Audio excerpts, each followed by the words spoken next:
Ini adalah menjadi tantangan ke depan bagi KPU. This could be us. So back to what I was saying. Could be us. Assalamualaikum warahmatullahi wabarakatuh. Oke guys, kita kembali lagi ke channel Rizal saja. Kali ini kita akan membahas tentang pemilu serentak 2024 yang mana pada saat ini mengalami beberapa kegaduhan. Kegaduhan tersebut itu karena beberapa opini yang akan mengundur tahapan-tahapan pemilu yang sudah ditetapkan. Ini dilakukan oleh beberapa petinggi parpol. Nah, pada saat ini pemilu serentak 2024 itu akan diselenggarakan beda kayak pemilu sebelumnya. Kali ini mungkin akan ada 7 kotak suara, yang mana itu akan pemilihan nantinya itu presiden dan wakil presiden, anggota DPR RI, anggota DPRD provinsi, DPRD kota kabupaten, dan DPD RI. Dan juga diikuti dengan pilkada serentak berbarengan dengan pemilihan presiden, DPR, dan DPD RI, yaitu pemilihan gubernur dan wakil gubernur, pemilihan bupati dan wakil bupati, dan pemilihan wali kota dan wakil wali kota.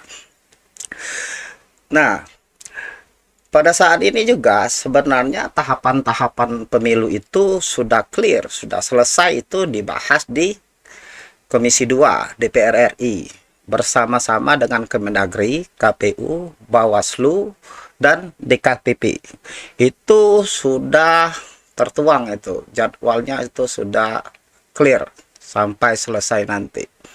Tanggal 1 sampai 7 Agustus 2002 itu pendaftaran parpol. Tanggal 14 Desember 2002 penetapan parpol. Tanggal 1 sampai 21 Juni 2023 itu penetapan DPT, daftar pemilih tetap. 14 Oktober 2023 sampai 10 Februari 2024 itu kampanye berupa pertemuan terbatas. Artinya kampanye nanti itu mereka akan mempromosikan diri mereka masing-masing sebagai calon sesuai dengan tingkatan yang ada. Pada hari Rabu tanggal 14 Februari 2024 itu akan serentak pemilihan, nanti itu diselenggarakan dari pusat sampai ke bawah itu pada hari Rabu. Artinya tahapan pemilu kali ini itu sudah clear dibahas. Tapi ada beberapa petinggi-petinggi partai yang berusaha untuk mengundur tahapan-tahapan yang sudah ditetapkan saat ini.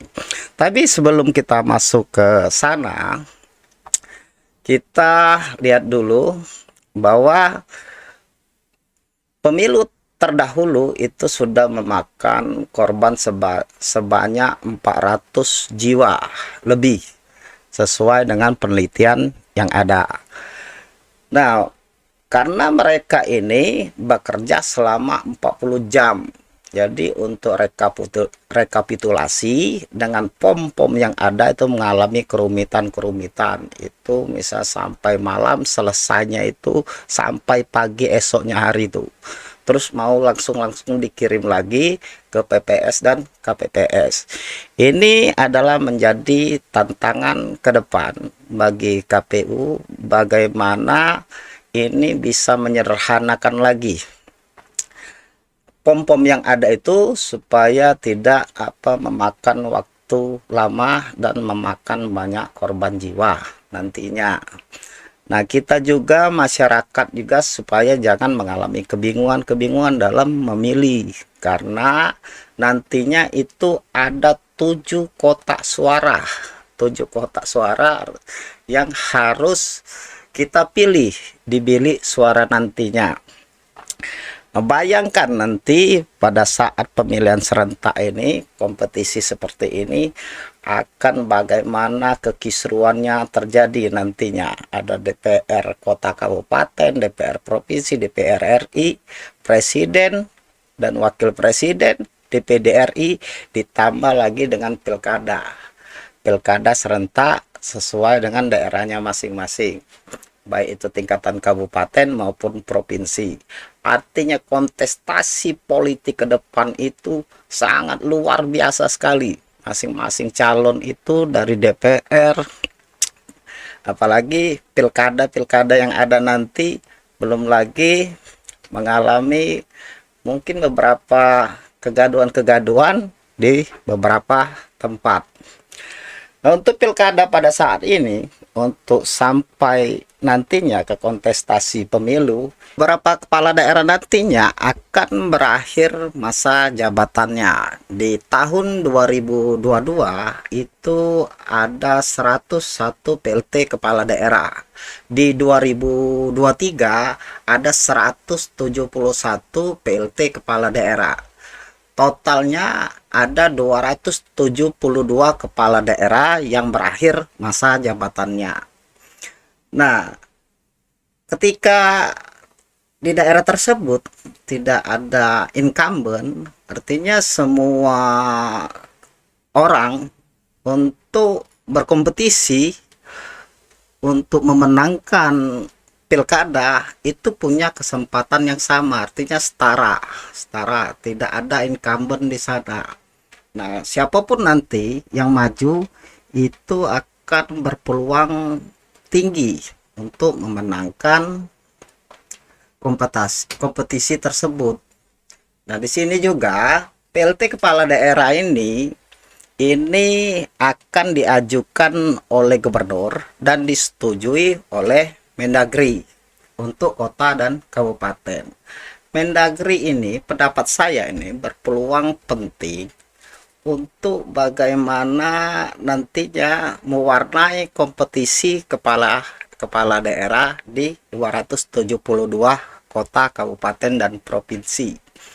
Nah, boleh beda pendapat, tapi saya mencerna yang ada akan banyak lobby-lobby politik ke Kemendagri, karena setiap orang yang maju akan pilkada pasti harapannya akan menang, tidak mungkin loh akan kalah kan, pasti kita keinginan akan memenangkan pilkada tersebut.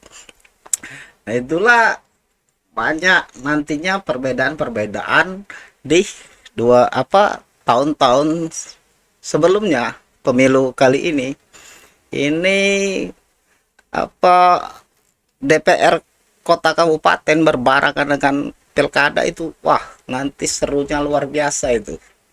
Ini kita setiap yang berkompetisi harus mempunyai trik-trik yang baru, tidak bisa disamakan dengan pilkada sebelumnya.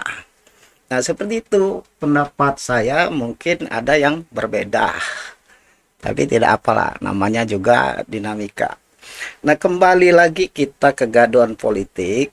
Ini berawal dari beberapa petinggi partai yang beropini, bahwa akan mengundur pemilihan langsung di 2024. Nah, ketetapan jadwal yang ada itu sudah ditetapkan, yang ada itu bukannya tidak berdasar. KPU juga menetapkan itu dengan acuan pasal 167 ayat 1 Undang-Undang 2017, pasal 201 ayat 8 Undang-Undang di 2016 mengatur pemilihan serentak nasional atau penyelenggaraan serentak di 2024. Coba kita lihat lagi, ada beberapa pernyataan dari Caimin. Coba kita lihat ini. Saya mengusulkan pemilu tahun 2024 ditunda 1 atau 2 tahun. Ditunda 1 atau 2 tahun, agar momentum perbaikan ekonomi ini tidak hilang dan kemudian tidak terjadi freeze untuk mengganti stagnasi selama 2 tahun masa. Nah, sudah kita lihat kan, artinya Caimin berpendapat bahwa pemilu pada saat ini harusnya itu ditunda 1 atau 2 tahun karena alasan pandemi COVID dan keadaan ekonomi pada saat ini. Dan kita lanjutkan lagi, ada lagi pendapat oleh Ketua PAN. Kita lihat lagi pendapat yang ada. Kami memutuskan setuju pemilu diundur. Gitu. Nah, langkah selanjutnya tentu kita akan membangun komunikasi.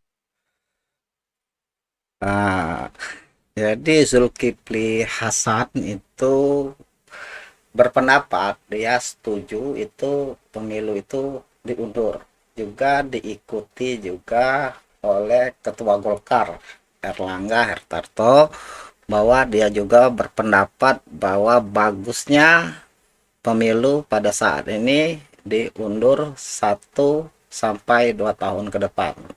Tapi ini mengalami beberapa pro kontra. Misalnya kita lihat coba pendapat dari Yusril Hiza Mahendra, coba kita lihat pendapat yang ada. Tidak perlu ditunda. Penundaan pemilu itu kan sebenarnya sudah jalan terakhir. Kita tidak punya pilihan. Terpaksalah pemilu kita tunda. Jadi kalau memang terpaksa ditunda, saya mengatakan ya ini jalannya. Ada 3 jalan yang bisa ditempuh. Kira-kira itulah. Baik. Apakah Nah, sudah kita lihat kan, artinya pendapat Pak Yusril ini itu jalan terakhir lah kalau mau menunda pemilu serentak di 2024 nantinya.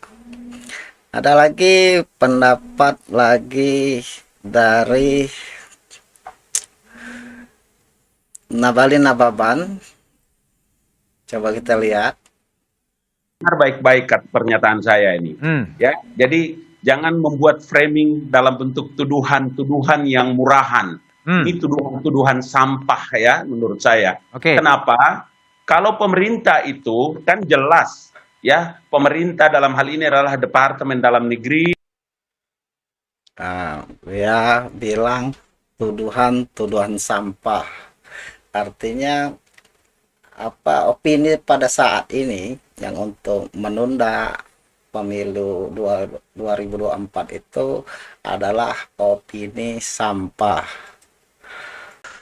Pro kontra ini juga terjadi dengan parpol-parpol pendukung pemerintah. Kita lihat pada saat ini PDI Perjuangan, Gerindra, dan Nasdem itu tidak sependapat dengan PKB, PAN, dan Golkar, karena PDI Perjuangan, Gerindra, dan Nasdem berpendapat pemilu serentak di 2024 itu harus tetap diselenggarakan sesuai dengan jadwal yang sudah ditetapkan oleh KPU. Nah, pengamat-pengamat politik juga berpendapat seperti itu, karena kalau kita tetap lanjutkan untuk menunda pemilu ini akan terjadi kegaduhan-kegaduhan yang akan merugikan bangsa Indonesia. Saya sendiri berpendapat bahwa amanah reformasi itu sudah membatasi 1 periode presiden dan wakil presiden itu dibatasi 5 tahun. Nah, pada sidang umum MPR tanggal 14 sampai 21 Oktober tahun 99, hasilnya adalah perubahan pada pasal 7 Undang-Undang Dasar 1945. Artinya reformasi dulu sudah mengemas mengubah undang-undang yang lama ke Undang-Undang Dasar yang baru tertuang dari pasal 7 Undang-Undang Dasar 1945, yang mana 1 periode presiden itu dibatasi 5 tahun dan tiap-tiap presiden dan wakil presiden dibatasi dalam 2 periode. Nah, jangan lagi kita mengkhianati apa yang sudah diamanahkan rakyat, yang sudah diperjuangkan seluruh elemen masyarakat pada saat reformasi dahulu. Ini adalah hal yang terbaik yang harus kita tempuh pada saat ini. Kalau tetap dilanjutkan, itu maka kegaduhan politik itu makin lama makin berkembang dan akan merugikan kita semua. Saya yakin bahwa masyarakat Indonesia nantinya akan memiliki TPS masing-masing itu dengan cara yang tertib. Kita berharap tidak adanya keributan-keributan, dan saya yakin juga KPU RI yang baru terpilih saat ini mempunyai kredibilitas yang tinggi dan mampu mengemban amanah ini sesuai dengan aturan perundang-undangan yang ada. Mungkin itu saja pendapat dari saya. Semoga informasi ini bermanfaat. Saya akhiri. Wassalamualaikum warahmatullahi wabarakatuh.